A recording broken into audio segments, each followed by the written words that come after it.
많은 사람들이 행복을 추구합니다. 하지만 현실을 보면 행복한 사람보다 불행하게 사는 사람이 훨씬 많습니다. 여러분은 이 시간 여러분 자신을 한번 돌아보세요. 여러분의 마음속에 나는 행복하다 이런 마음이 많은지, 나는 행복하지 못하다, 불행하다 이런 마음이 많은지, 참 사람들이 행복해 보이는 사람이 많지 않습니다. 왜 그럴까요? 도대체 불행은 어디에서 오는 것일까요? 이에 대해 성경은 명확하게 대답합니다. 이 세상의 모든 불행의 뿌리와 원인은 죄 문제다, 이렇게 대답을 합니다. 그러기에 현대인들이 가장 무서워하는 암보다 더 두려워해야 할 것은 바로 죄 문제다 하는 거예요. 이 세상은 죄악의 지뢰밭과 같습니다. 죄를 짓지 말아야지 하고 노력을 하지만 집 문 밖에 나가기만 하면, 아니 요새는 집안에 있어도 그 스마트폰 때문에, 인터넷 때문에, 스마트폰 때문에, 유튜브 때문에 봐서는 안 될 것을 보고, 들어서는 안 될 것을 듣고, 해서는 안 될 말을 해서 이 신앙과 양심이 산산조각 나고 박살나는 일이 얼마나 많은지 몰라요. 그래서 이 세상은 죄악의 지뢰밭이다, 그렇게 말할 수가 있습니다. 그런데도 오늘날 수많은 교회 강단에서 죄에 대한 설교를 듣는 게 어려워졌습니다. 두 가지 이유가 있는 것 같습니다. 하나는 죄 설교 듣는 거를 극구 싫어하는 교우들이 많아지다 보니까 많은 목사님들이 그 죄 설교하는 데에 대해 엄청 부담감을 느끼는 것이고요. 다른 하나는 죄 설교를 계속 하다가 교인이 줄어들면 어떡하나 하는 우려 때문이죠.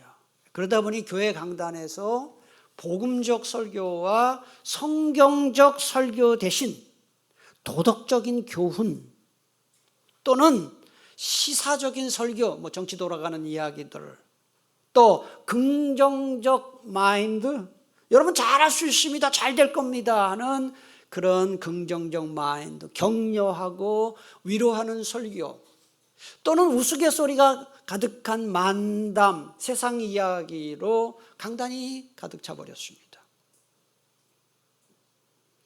여러분 이걸 알아야 됩니다. 여러분의 영혼을 살리는 것은 세상 이야기나 만담이나 재미있는 이야기가 아니라 진리의 말씀 성경인 줄 믿으시기를 바랍니다. 강단이 오염될 때 어떤 증상이 나타납니까 여러분? 몸이 아파서 병원을 찾아온 환자에게 그 환자의 상태가 아주 심각한 걸 의사가 알면서도 그 의사의 상태, 환자의 상태를 바로 말하면 충격받을까 봐 두려워서 건강에 별 문제 없습니다 라고 말하는 의사의 행태와 이건 너무나 비슷한 일이죠. 심각한 직무유기가 아닌가요? 교회가 이 세상에 존재하는 이유가 많이 있지만 가장 큰 이유를 딱 하나만 들라고 한다면 죄 문제를 해결해 주는 것이 그 핵심입니다. 죄가 얼마나 심각한 문제인지 알아야 하나님의 은혜가 얼마나 큰지를 깨달을 수 있고 십자가의 사랑이 얼마나 큰지를 깨달을 수 있습니다. 무좀 때문에 병원에 갔는데 그 의사 선생님한테 치료받고 나은 사람과 말기암 때문에 병원에 갔는데 의사 잘 만나서 치료받은 사람과 그 의사에 대한 존경심과 대하는 태도가 같겠습니까? 저도 제가 오래전에 오랫동안 알았던 이 피부병 15년 동안 서울대병원을 다녔던 그 피부병을 몇 년 전에 어떤 의사 선생님, 한의사 선생님을 만나서 3달 만에 완치가 됐어요. 15년 동안 서울대병원에서 못 고친 질병을 2달, 3달 한약 먹고 깨끗이 나았어요. 그 선생님은 저의 평생의 은인이에요. 그래서 제가 보약은 꼭 거기 가서 지어 먹어요. 왜? 은인이니까. 피부병이 얼마나 힘든지 아시죠? 내 병이, 내 죄가 얼마나 심각한지를 아는 만큼 하나님의 은혜를 깨닫게 되는 거예요. 그래서 17세기 청교도 설교자인 조지 슬신록이라는 분은 이렇게 말했어요. 땅에서나 하늘에서나 하나님과 비교할 수 있는 존재는 아무도 없다. 죄는 그토록 위대하고 영광스럽고 누구와도 비교할 수 없는 하나님을 거스르는 것임을 알아야 비로소 죄의 해악과 사악함을 올바로 이해할 수 있다. 여러분, 이 시대는 지금 뭐라고 얘기합니까? 죄책감 가질 거 없다고 얘기합니다. 그냥 편하게 마음 먹어. 뭐 이렇게 골치 아프게 살아. 죄책감 버려. 그렇게 말해요. 사람들은 죄책감을 제거하거나 회피하려고 노력하는 이런 세상에서 당신은 죄인입니다. 당신은 지금 이렇게 살면 안 됩니다. 죄의 심각성과 두려움을 깨우치는 것은 얼른 보면 인간의 자존심을 훼손시키는 냉혹한 일처럼 보이지만 죄의 비참함과 자신이 죄인임을 인정하는 자만이 하나님의 사랑과 십자가의 은혜를 깨달을 수 있는 거예요. 오늘 설교를 통해 나는 죄인이구나, 내가 이렇게 살아서는 안 되구나 하는 것을 깨닫고 결단하는 시간 되시기를 축복합니다. 사도신경은 몇 문장으로 되어 있다고 했나요? 12문장이에요. 이거 지금 오늘 16번째인가 설교를 하는데 이거 아직도 입력이 안 되신 분들은 조금 문제가 있습니다. 사도신경은 몇 문장이라고요? 외우기 좋잖아요. 열심 12지자처럼. 12문장 중에 오늘은 제 10문장에 대해서 오늘 말씀드리겠습니다. 오늘 사도신경 암송할 때 외웠어요. 앞에 보고 같이 읽겠습니다. 죄를 사하여 주시는 것과, 이건 죄사함, 죄용서에 관한 고백이에요. 자, 그러면 가장 먼저 죄사함이 왜 필요한지를 알아야 죄사함, 죄용서에 대해서 우리가 말할 수 있잖아요. 죄사함이 왜 필요한가 하는 거예요. 2가지 이유가 있습니다. 첫째, 모든 사람은 죄인이기 때문에 그렇다. 로마서 3장 23절, 모든 사람이 죄를 범하였음에 하나님의 영광에 이르지 못하더니. 그럼 뭐가 죄입니까? 우리 죄인이라고 하는데 도대체 어떻게 하는 게 죄입니까? 웨스트민스터 소요리 문답 제14문답이 답을 줍니다. 문제, 죄가 무엇입니까? 답은 여러분이 함께 읽어야 되겠습니다. 답을 읽겠습니다. 죄는 하나님의 율법을 순종함에 있어서 부족하거나 어기는 것입니다. 그래서 이거를 좀 쉽게 말하면 하나님의 뜻을 따르지 않거나 거부하는 거. 죄가 뭐냐? 하나님 없다고 하는 거.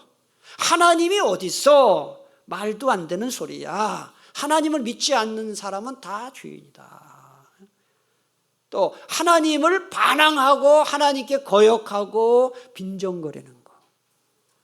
그 다음에 하나님의 말씀, 성경 말씀이 진리라는 사실을 받아들이기는커녕 거부하고 무시하는 것. 하나님의 말씀이 진리인 것을 인정하기는 하지만 내 마음대로 사는 것. 제가 지난 금요기도회 때 그 얘기했어요. 순종의 마지노선을 정하지 말아라 그랬어요. 여러분 설교 들을 때 이 말씀은 어쩌면 그렇게 나한테 다 맞는 말씀인가? 이 말씀이 어쩌면 나를 그렇게 잘 설명해 주는가 하고 동의하는 사람은 지금은 구원받은 사람이에요. 그런데 말씀을 진리로 인정하면서 내가 다른 건 다 지킬 수 있지만 요거는 안 돼. 자기가 어떤 마지노선이 있어요. 다른 건 다 말씀대로 하겠지만 요것만은 안 돼. 그 순종이 아니에요. 그건 하나님 믿는 게 아니에요. 내 마음에 와닿지 않아도, 이해되지 않고 손해가 돼도 하나님의 말씀이면 아멘하고 순종하는 것이 진정한 믿음이다 하는 것입니다. 죄는 두 종류가 있습니다. 하나는 원죄. 이것은 인류의 첫사람인 아담의 범죄 때문에 온 인류가 태어나면서부터 갖고 있는 죄를 가리켜서 원죄다. 영어로는 original sin 이렇게 하죠. original, 태어나면서부터 갖고 있는 죄다 그렇게 얘기해요. 또 다른 죄는 자범죄입니다. 인간의 부패한 본성 때문에 생각으로나 말로나 행동으로 범하는 모든 죄를 자범죄다 그렇게 말해요. 원죄와 자범죄의 관계는 이래요. 원죄는 모든 죄의 뿌리라면 자범죄는 그 열매입니다. 물이 샘에서 계속 솟구쳐 나오는 것처럼 원죄에서 자범죄가 계속해서 흘러나오는 것입니다. 하이델베르크 요리문답 제7문답은 이에 대해 교훈합니다. 그렇다면 사람 본성의 부패는 어디에서 왔습니까? 답, 우리의 첫 조상 아담과 하와가 낙원에서 저지른 타락과 불순종에서 왔습니다. 그 결과 우리의 본성은 너무나 오염돼 우리 모두, 그 다음 같이 읽을까요? 죄 속에서 잉태되고 태어납니다. 태어나면서부터 죄인으로 태어나는 거다. 벨지익 신앙고백서 제15조, 우리는 아담의 불순종으로 원죄가 온 인류에게 완전히 퍼졌다는 사실을 믿습니다. 원죄는 인간 본성의 타락과 심지어 모태에 있는 유아에게까지 미치는 부모를 통하여 물려받는 악입니다. 그 다음에 같이 읽겠습니다. 근원으로서 원죄는 인간 안에 있는 모든 종류의 죄를 만들어냅니다. 암탉 한 마리가 알이 가득한 둥지 위에 앉아서 오랫동안 알을 품고 있었어요. 그래서 일정한 부화 기간이 지나자 그 알 껍질을 깨고 병아리가 태어났습니다. 그런데 보니까 병아리만 태어난 게 아니라 오리 새끼도 하나 태어났어요. 어떻게 된 일일까? 주인이 오리알을 암탉 날개 아래 갖다 놓은 거예요. 오리 엄마가 죽었나 봐. 그래가지고 그랬더니 그 병아리와 함께 오리 새끼도 태어났어요. 근데 이 암탉은 그걸 몰라요. 지 새끼인지 오리 새끼인지 몰라요. 그런데 이제 병아리가 걸어 다닐 때가 딱 되자 암탉이 병아리를 데리고 연못으로 딱 소풍을 가요. 그게 연못 앞에 딱 이르자 본능적으로 이 병아리들이 물속에 들어가지 않습니다. 그런데 뒤에 따라온 오리 새끼가 어떻게 했을까요? 물속에 툭 들어가는 거예요. 물속에 들어가서 헤엄치는 거예요. 수영하는 거예요. 여러분, 오리 새끼에게 어느 누구도 수영을 이렇게 해야 된다, 물속에 들어가도 넌 안 죽는다 가르쳐 준 적이 없는데도 오리 새끼는 본능적으로 물속에 들어가요. 닭새끼 병아리는 맞죠? 닭새끼인 병아리는 본능적으로 그 물에 안 들어가요. 이게 본능의 힘이에요. 마찬가지로 인간에게는 죄 짓는 본능이 있어서 기회만 있으면 죄 짓습니다. 여러분, 청소년들의 탈선, 부모 품을 떠나면 마음대로 죄를 지어요. 기회가 되지 않아서, 죄 지을 기회가 없어서 그렇지, 저나 여러분이나 죄 지을 환경, 죄 지을 기회가 되면 죄를 짓습니다. 거룩해 보이는 사람, 믿음 좋아 보이는 사람, 점잖아 보이는 사람도 죄 지을 환경에 딱 들어가게 되면 죄를 안 짓는 게 굉장히 힘들어져요. 그 여러분 인정하세요?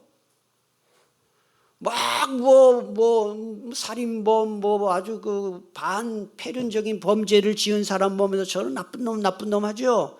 저나 여러분이 만약에 그런 환경에 처해 있었다면 우리도 그렇게 할 수 있어요. 모든 사람은 죄인이에요. 그래서 죄사함이 필요한 거예요.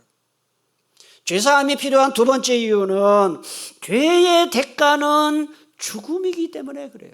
로마서 6장 23절에 보니까 죄의 삭은 사망이다 그랬죠. 우리가 죄를 지은 결과 우리는 세 가지 죽음을 맞이했습니다. 육체적 죽음, 영적 죽음, 영원한 죽음을 맞이하게 되었고요. 하나님과 교제가 끊어지게 되었고 하나님의 진노와 저주 아래 놓여서 불행한 삶을 살게 되었습니다. 그런데 하나님은 인간을 불쌍히 여기셔서 죄사함 받을 길을 열어주셨어요. 그래서 하나님께서 마련하신 죄사함 받는 근거가 있고 인간이 죄사함 받는 비결이 있습니다. 먼저 죄사함 받는 비결, 첫째 비결이 뭐냐? 첫째 근거가 뭐냐? 죄사함의 첫째 근거는 예수님의 대속 사역이에요. 이게 무슨 뜻이죠? 쉽게 말하면 예수님이 나 대신 십자가에 못 박혀 돌아가신 덕분에 우리 모두 죄사함 받는다는 뜻이에요. 계시록 1장 5절에 보니까 예수 그리스도의 피로 우리 죄에서 우리를 해방하셨다 그랬습니다. 에베소 1장 7절 우리는 그리스도 안에서 그의 은혜의 풍성함을 따라합시다. 그의 피로 말미암아. 다시 한번 그의 피로 말미암아. 뭘 받았다 그랬습니까? 속량 곧 죄사함 받았다. 여기 속량이라는 말의 뜻이 뭐냐? 몸값을 받고 지불하고죠. 몸값을 지불하고 노예 신분에서 풀려나서 자유인이 되는 것을 속량이다 이런 단어를 쓰는 것이죠. 예수님이 십자가에서 우리의 몸값을 지불함으로써 우리 모두 사탄과 죄의 노예에서 해방돼서 하나님의 자녀가 되었습니다. 이거를 대리속죄라고 해요, 신학용어로. 그래서 줄여서 대속. 여러분, 대속의 십자가, 대리속죄, 대속이다 그렇게 말해요. 20세기에 저명한 캐톨릭 신학자인 칼 라너라는 분은 이런 말을, 멋있는 말을 했어요. 설령 단 한 사람이 죄를 지었더라도 예수님은 그 사람을 위해 십자가에 못 박혀 돌아가셨을 것이다. 이걸 우리에게 적용하면 지금 전 세계 인구가 82억 3천여 명이에요. 우리는 그 중에 한 사람이에요. 나 한 사람만을 위해서라도 예수님은 십자가에 못 박혀 돌아가셨을 것이다 라는 그런 뜻이에요. 여러분, 우리가 온 인류의 죄를 위해 예수님이 십자가에 못 박혀 돌아가셨습니다 이렇게 말하는 게 틀린 말은 아니지만 더 정확하게 신앙 고백하자면 죄송합니다, 따라합시다. 나를 위해 예수님이 십자가 지셨습니다. 동의하세요? 예수님의 대속 사역이 없었다면 죄사함은 없어요. 또 다른 근거는 뭐냐? 예수님이 십자가에서 순종하셨을 뿐만 아니라 그의 생애 전체에 걸쳐서 하나님의 온전하신 뜻에 순종하심으로써 우리 죄를 사해 주신 거예요. 성경이 말하죠. 로마서 5장 19절 한 사람이 순종하지 아니함으로 많은 사람이 죄인 된 것 같이, 아담의 불순종이죠. 그 다음에 빨간 것이 읽겠습니다. 한 사람이 순종하심으로 많은 사람이 의인이, 여기 한 사람이 누굴까요? 예수님이에요. 예수님의 순종으로 우리가 의인이 된다. 자, 그러면 우리가 죄사함 받는 비결이 무엇일까요? 근거는 예수님이 마련하셨어요. 첫째, 내 자신이 죄인임을 인정하는 것입니다. 내가 죄인이 아니라고 한다면 뭐가 제사함이 필요해요? 죄인이니까 제사함이 필요하지 않겠어요? 신약성경 27권의 절반을 기록한 사도 바울이 유명한 고백을 하죠. 로마서 7장 24절에 보니까 나는 비참한 사람입니다. 누가 이 죽음의 몸에서 나를 건져주겠습니까? 나는 죄인이다 라는 얘기예요. 여러분, 신약성경의 절반을 기록한 바울이 나는 죄인이래요. 어떤 믿음 좋은 분이 꿈속에서 천국에 갔어요. 천국에 갔더니 한 천사가 이 사람 앞에 큰 책을 딱 들고 오는 거예요. 이게 무슨 책입니까? 이 책은 당신이 세상에서 살면서 행한 모든 기록들을 기록한 책이요. 그리고 천사가 한 장을 쫙 펼쳤어요. 그러니까 작은 글씨가 아주 많이 채워져 있었어요. 이건 무슨 기록입니까? 이 기록은 당신이 세상에 사는 동안 행동으로 지은 죄들을 기록한 것이요. 두 번째 장을 열었더니 아까보다 더 작은 글씨가 빽빽하게 기록되어 있어요. 이 기록은 무슨 기록입니까? 이거는 당신이 세상에 사는 동안 생각으로 지은 죄를 기록한 겁니다. 여러분, 한번 생각해 보세요. 여러분, 행동으로 지은 죄가 많을 것 같아요? 생각으로 지은 죄가 많을 것 같아요? 생각으로 지은 죄가 훨씬 많아요. 그리고 마지막 세 번째 장을 쫙 펼쳤더니 글씨는 하나도 없어요. 글씨는 하나도 없고 그냥 새카만 거예요. 이거는 뭡니까? 이거는 당신의 마음입니다. 당신의 마음입니다. 여러분, 제가 말씀을 준비하면서 참 마음에 많은 찔림을 받았어요. 이 설교를 준비하면서. 왜냐하면 사람들은 교회 안에서 우리 장로님들 보면 우리 장로님들은 우리보다 믿음이 훨씬 좋지. 좋은 거 사실이죠. 더군다나 목사 하면 굉장히 여러분보다 믿음이 월등하게 좋을 것으로 생각하죠. 심지어 어떤 우리 교회 학교 유치부 어떤 아이는 복도에서 저를 만나더니 하나님 만났다 그러더라고요. 깜짝 기절하는 줄 알았어요. 와, 얼마나 내가 기절하는지. 이거 큰일 났다. 왜 하나님 만났다 그러냐. 야, 나 목사님이 무슨 하나님이냐. 그러니까 하나님 아니에요 이러더라고요. 깜짝 놀랐어요. 제가 이런 이야기를 왜 하느냐. 하나님하고 관계가 멀죠. 제가 어떤 때는 깜짝 제자산할 때 놀랄 때가 있어요. 제가 겸손해서 하는 말이 아니에요. 내가 예수 믿는 사람이 더군다나 목사가 어떻게 내 마음에 이런 생각을 하지? 너무 괴로워요. 그럴 때가 가끔씩 있어요. 그러니까 마음이 목사인 저도 이러니 죄송합니다. 여러분 저보다 더 낫겠어요. 비슷하겠지. 여러분, 만약에 여러분의 마음을 비디오로 보여주듯이 쫙 모든 교인들에게 펼쳐 보인다면 자신 있습니까?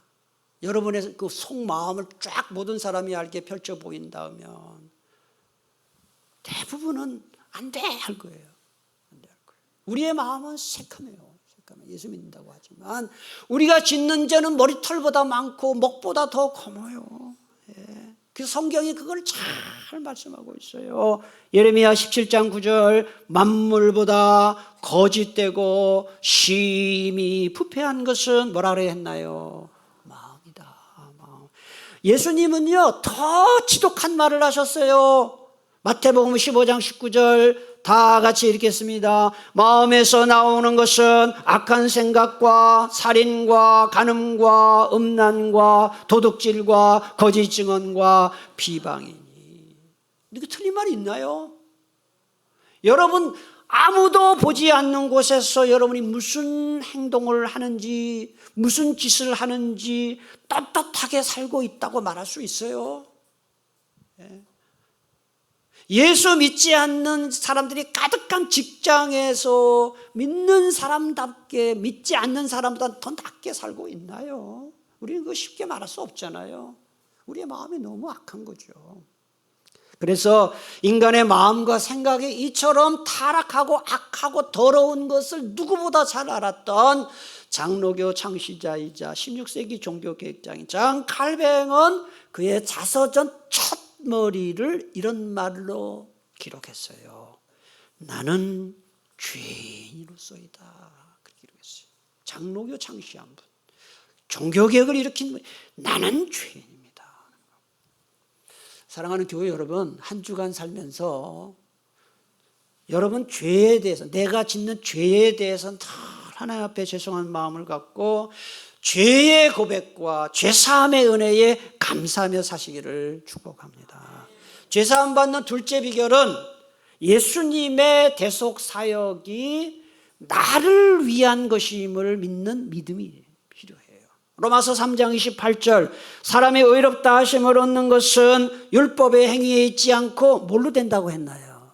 믿음으로 된다. 자, 질문 하나 하겠습니다. 지금 조금 눈꺼풀 위에 맷돌이 2개가 얹은 분이 몇 분이 있어요. 여기 전 다 보거든요. 제가 안경 써서 잘 보여요.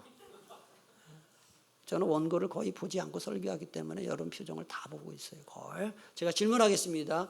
예수님이 십자가에 못 박혀 돌아가신 것은 다른 사람이 아니라 내 죄를 위한 것임과 주님의 십자가 덕분에 내가 구원받았음을 인정하십니까?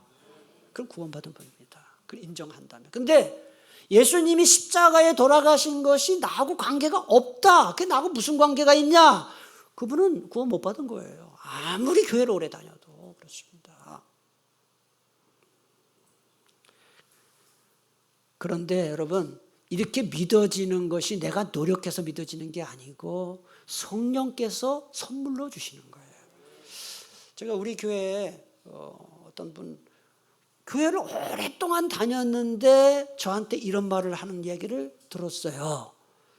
목사님, 예배 갔다 오면 마음 편한 것도 사실이고 목사님 설교를 들으면 다 맞는 말인데 자기는 믿어지지가 않는데.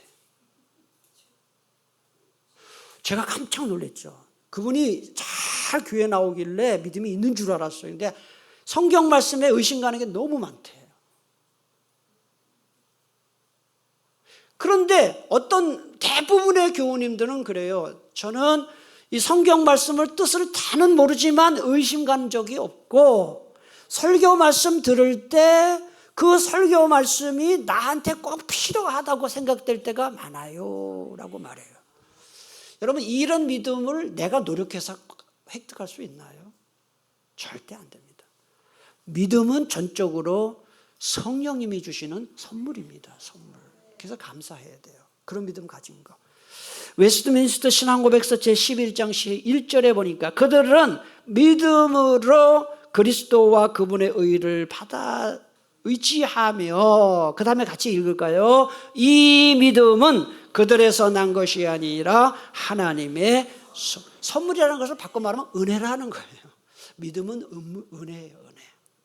여러분, 예수 믿고 구원받은 것뿐만 아니라 믿는다는 것이 하나님의 은혜요, 선물이라는 사실에 감사하시기 바랍니다. 자, 그럼 마지막 결론입니다. 그럼 죄사함 받았으니 이제 어떻게 살아야 할까요?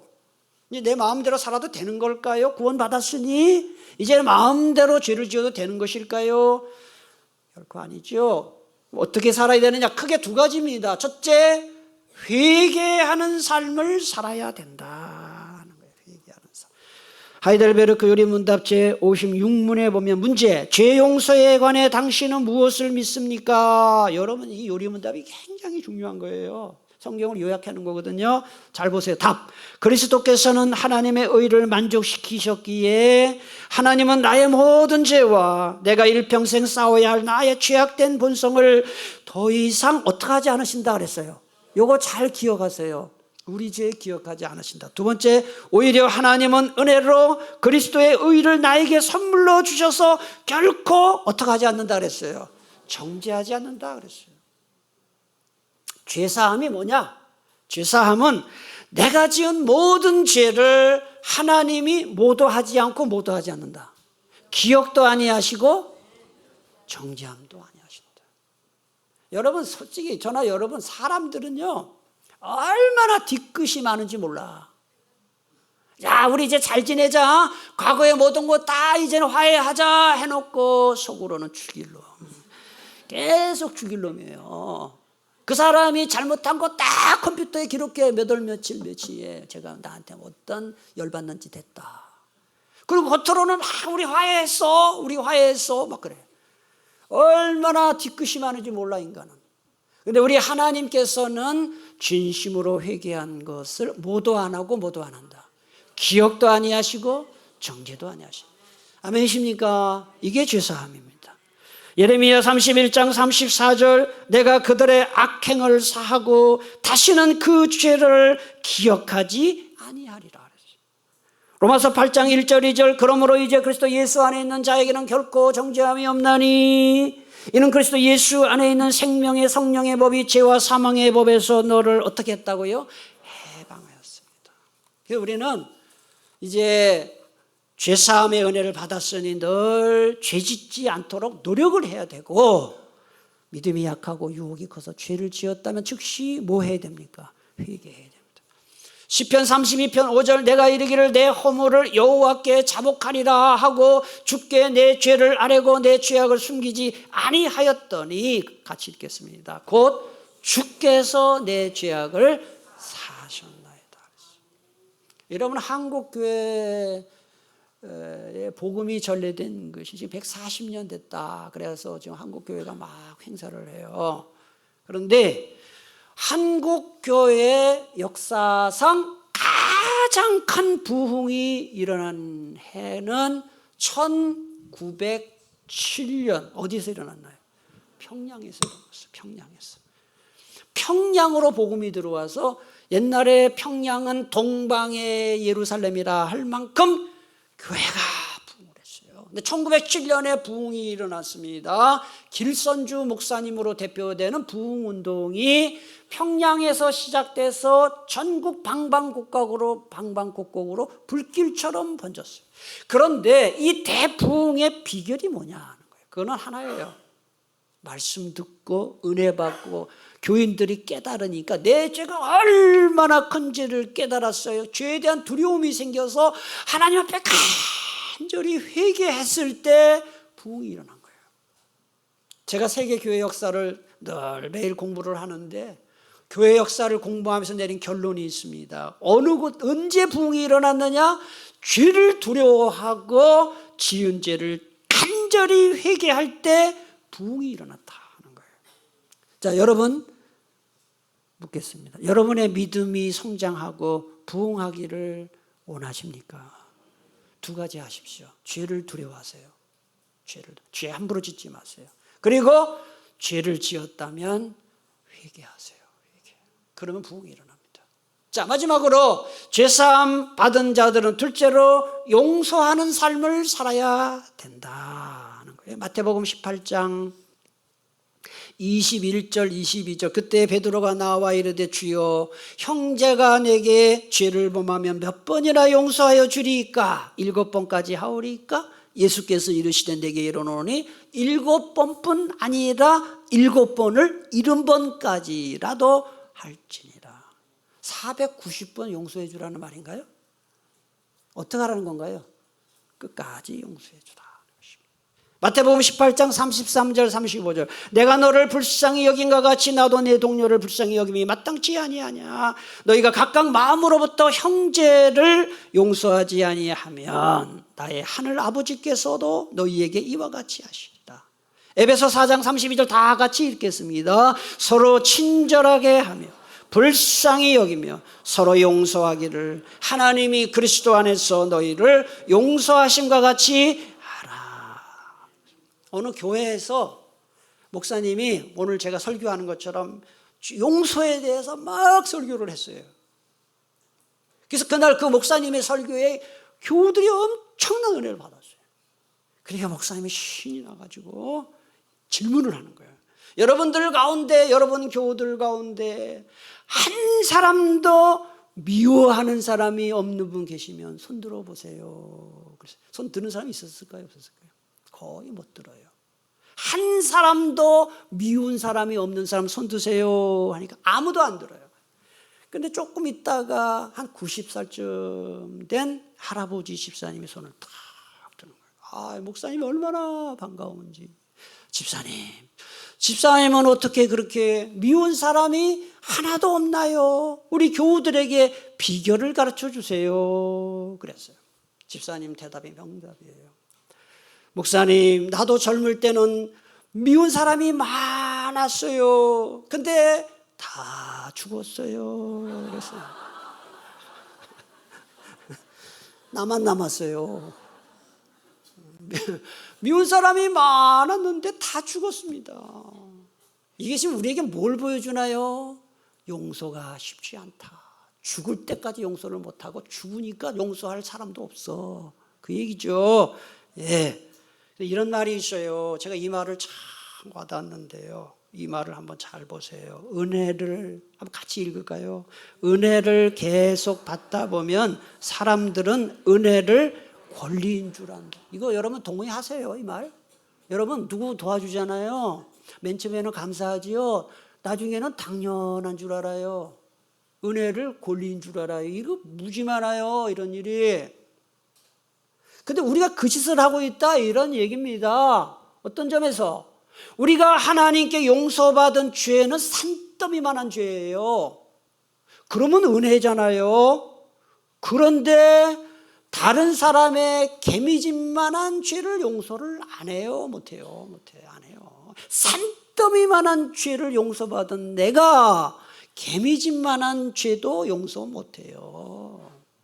이게 뭡니까? 하나님께 받은 은혜를 권리인 줄 아는 거예요. 네? 배은망덕이죠. 네? 작은 잘못을 용서하는 것은 그래도 쉽지만 용서하기 힘든 큰 잘못을 용서해 주는 것이 그게 진짜 용서다는 것입니다.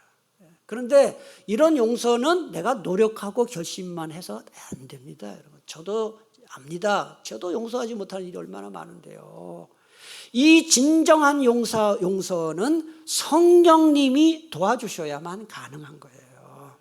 이 시간 성령께서 저와 여러분에게 용서하는 넓은 마음 주시기를 축복합니다. 기도하겠습니다. 하나님 아버지, 죄사함에 대해서 오늘 함께